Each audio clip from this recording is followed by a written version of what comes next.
یہ جو پیٹ بوٹل ہے یہ بہت کام کی. اس کے آپ اگر یوٹیوب کے اوپر ویڈیوز دیکھیں تو ان کے ساتھ لوگ گھر بھی تعمیر کر رہے ہیں اور بہت ساری چیزیں کر رہے ہیں, لیکن اس وقت سیلاب میں یہ آپ کی لائف جیکٹ کے طور پہ کام آئے گی.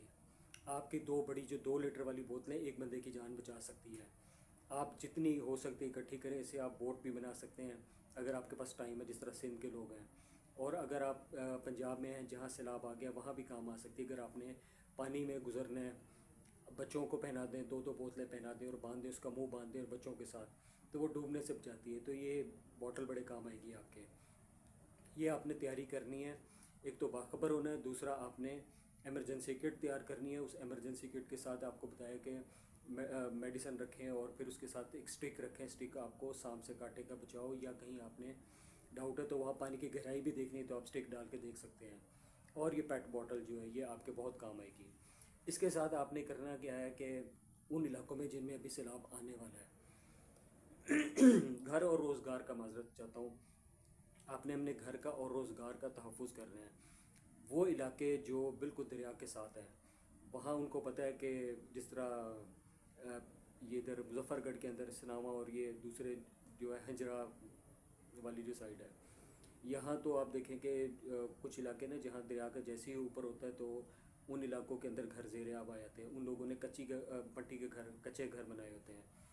تو وہ گھر تو انہیں پتہ ہے کہ وہ پانی میں بہہ جاتے ہیں اور وہ اپنے بالے اتار کے اور چیزیں قیمتی سامان لیتے ہیں. لیکن وہ ایریاز جہاں ان کو پتہ ہے کہ ان کا گھر اونچائی کے اوپر ہے, پانی گھر کے آس پاس بالکل آتا ہے, تو ان لوگوں کو چاہیے کہ وہ اپنے گھر کے ارد گرد ریت کی بوریاں لگائیں گھر کا تحفظ کرنے کے لیے.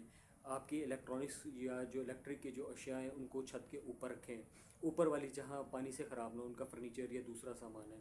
جن لوگوں نے تو گھر کو چھوڑنا ہوتا ہے وہ تو اپنے رشتہ داروں کو خود بھی چلے جائیں, بہتر ہے, اور اپنا سامان پہلے پہنچا دیں. اور خاص طور پر آپ کے گھر کے وہ افراد جو حاملہ خواتین ہیں یا دودھ پینے والے بچے ہیں, چھوٹے بچے ہیں, جو آپ کو پتہ ہے کہ پانی میں ایک تو گھبراہٹ کا شکار, ان کو لے کر موو کرنا بہت مشکل ہوتا ہے, ان لوگوں کو لے جائیں.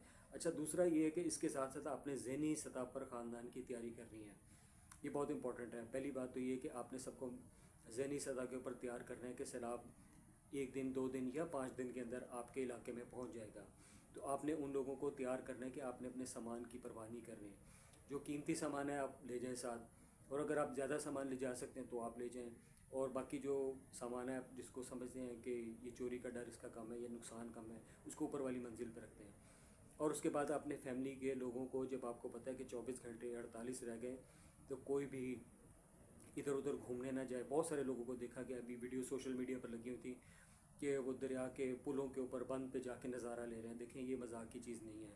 آپ کی زندگی, آپ کے خاندان کی زندگی زیادہ قیمتی ہے. اگر وہ بند اللہ نہ کرے ٹوٹ جائے, آپ کے گھر کی طرف کو سیلاب چل پڑے, تو آپ نے اپنے آپ کو پریپیئر کرنا ہے. تھوڑی سی آپ کی کوشش جو ہے, احتیاط ہے, یہ دلیری نہیں ہے, یہ بیوقوفی ہے.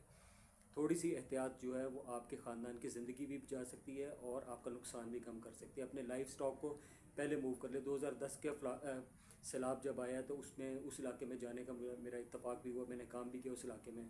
تو جو لائف سٹاک, جو آپ کی بکریاں, بھیڑ بکریاں ہیں, یہ کمزور ہو گئی تھی, ان کے پاس چارہ نہیں. تو آپ نے خشک چارہ پہلے سے اکٹھا کر لینا ہے اور ان علاقے میں پہنچا دیں, بند کے علاقوں میں. اگر آپ کے رشتہ دار ہیں تو ان کی طرف پہنچا دیں جو محفوظ ایریاز میں رہتے ہیں یا شہروں میں رہتے ہیں. اور اگر آپ نے ان کا چارے کا سامان پھر بھی کرنا ہے, جس طرح آپ اپنے لیے کھانے پینے کے خشک اشیاء جو ہوگی, بسکٹ ہو گئے, چاکلیٹس ہو گئے, اس طرح کی چیزیں آپ اپنے لیے جمع کریں, تو اپنے جانور کا بھی اسی طرح خیال کریں. کیونکہ آپ صلی اللہ علیہ وسلم نے فرمایا نا, تم سے تمہاری ریت کے بارے میں بھی سوال ہوگا. آپ کے بیوی بچے ہیں, آپ نے جانور رکھے ہوئے ہیں, ان کا بھی سوال ہوگا. تو ان کا بھی چارے کا آپ خیال کریں. اس کے ساتھ ساتھ آپ نے یہ کرنا ہے کہ گھر کے اندر کی احتیاط ہوگی. آپ نے برقی آلات جو ہے ان کو آف کر دے. گورنمنٹ ویسے کرتی ہے کہ جب بھی سیلاب آتا ہے تو بجلی بند کر دیتی ہے. اس کی وجہ یہ ہوتی ہے کہ, یا بارش میں بھی آپ دیکھ لیں, اس کا بیسیکلی وہ احتیاط ہوتی ہے کہ اگر کہیں کھمبا گر جائے, بجلی کی تار گر جائے, تو وہ کرنٹ لگنے سے اموات نہ ہوں. اموات کو کم کرنے کے لیے بہت ضروری ہوتا ہے. اچھا, باہر بھی آپ نے احتیاط یہ کرنی ہے کہ آپ نے جو 2010 کے فلڈ میں بھی میں نے دیکھا ہے کہ جو لوگ ٹریول کر رہے تھے مین روڈ کے اوپر, جی ٹی روڈ کے اوپر, وہ سڑک کے بالکل درمیان میں چل رہے تھے. یہی آپ نے اپنے علاقے کو دیکھنا ہے. ظاہری بات ہے سب کے علاقوں میں پکی سڑک تو نہیں ہے, کہیں کچی جگہ بھی ہے. تو آپ نے اس پرانے راستے کے اوپر چلنا ہے جس میں آپ پہلے گزر رہے تھے اور جس میں پانی نہیں پہنچا, یا اگر پانی بالکل تھوڑا سا ہے وہاں سے آپ نے گزرنا ہے. جو آپ کو سٹک کی مثال دی ہے وہ سانپ سے حفاظت کے لیے بھی ہے, وہ آپ پانی کے اندر سٹک ڈال کے آپ آگے چلیں، تاکہ اگر کہیں گہری جگہ ہے تو آپ وہاں سے اپنا راستہ چینج کر لیں۔ اول تو آپ کوشش کریں پہلے وہاں سے نکل جائیں۔ اچھا، صحت اور صفائی کے حوالے سے آپ کو پتہ ہے جب سیلاب آتا ہے، پانی آتا ہے، پینے کا پانی صاف نہیں رہتا ہے، تو آپ نے پانی کی صاف بوتلیں اپنے ساتھ اپنی فیملی کے لیے رکھنی ہے۔ دوسری چیز یہ ہے کہ پانی زیادہ دن تو نہیں وہ چلے گا، اور آپ کوئی بہت بڑا ٹینک تو لے کر نہیں چل رہے۔ آپ نے جب دوبارہ پانی پینا ہے تو آپ نے جس جگہ پر آپ چلے گئے وہاں خشک لکڑیاں اکٹھے کرتے جائیں۔ آپ نے پانی کو ابال کے پینا ہے۔ آپ نے جیسے ہی گندا پانی پئیں گے، آپ کے بچوں کو اسال ہو جائے گا، دست ہو جائے گا، پیٹ میں درد شروع ہو جائے گا، آپ کو فوری طور پہ طبی امداد ملنا مشکل ہوتا ہے۔ تو آپ نے اس کے لیے یہ کرنا ہے کہ پانی کو ابال کے پینا ہے۔ مچھردانی اگر آپ پہلے ارینج کر لیں تو بہتر ہے کہ مچھر کے کاٹے ملیریا نہ ہو جائے، اس چیز کا آپ نے خیال کرنا ہے۔ خواتین کے لیے آپ نے جو ہے حفاظتی کٹ تیار کرنی ہے۔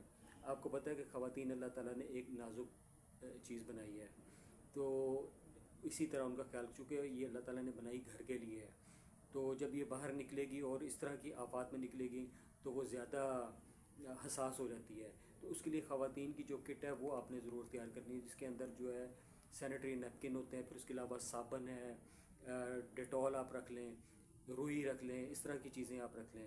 اسی طرح اپنے بچوں کے لیے کٹ تیار کرنی ہے۔ جو بچے ماں کا دودھ پی رہے وہ تو ٹھیک ہے، اگر فیڈر پی رہے ہیں تو فیڈر بھی ابال کر آپ نے فیڈر کو بھی ابالنا ہے، ڈیلی شام کو ابالنا ہے آپ نے، تاکہ فیڈر کے جراثیم مر جائیں۔ اس کے علاوہ نیل کٹر ہو گیا، کنگھی ہو گئی ہے، اور صابن ہو گیا، ٹوتھ برش ہو گئی، یہ چیزیں آپ نے رکھنی حفظان صحت کے لیے۔ ان چیزوں کا اگر آپ خیال کریں گے، یہ وہ بنیادی چیزیں ہیں جو سیلاب سے پہلے کی تیاری ہے اور دوران سیلاب کی تیاری ہے۔ اگر آپ اس کو بروقت طریقے سے، اچھے طریقے سے، احسن طریقے سے انجام دیتے ہیں، یہ تو نہیں کہا جا سکتا آپ کو بالکل نقصان نہیں ہوگا، لیکن آپ اس سے اپنے خاندان کا جانی مالی نقصان، آپ کا جو بھیڑ بکریاں ہیں ان کے نقصان کو آپ کم سے کم کر سکتے ہیں، اور ہو سکتا ہے بہت ساری جگہوں پر ان کو آپ جب اختیار کریں تو آپ کا بالکل بھی نقصان نہ ہو۔ اگلے ویلاگ کے اندر میں آپ کو بتاؤں گا کہ حفظان صحت کا کس طرح کرنا ہے، سیلاب کے بعد کی کیا صورتحال ہے، اور سیلاب کے دوران مزید آپ نے کون کون سی کٹ کیسے تیار کرنی، کٹ میں کیا کیا چیزیں ہوں، اور اس کے علاوہ جو آپ کی ادویات ہے کون سی آپ نے ادویات استعمال کرنی ہے۔ میرے ساتھ جڑے رہیے گا، بہت شکریہ آپ کا۔ اس ویلاگ کو آگے لائک کریں، شیئر کریں، سبسکرائب کریں، تاکہ مزید معلومات آپ تک پہنچائی جا سکیں۔ السلام علیکم۔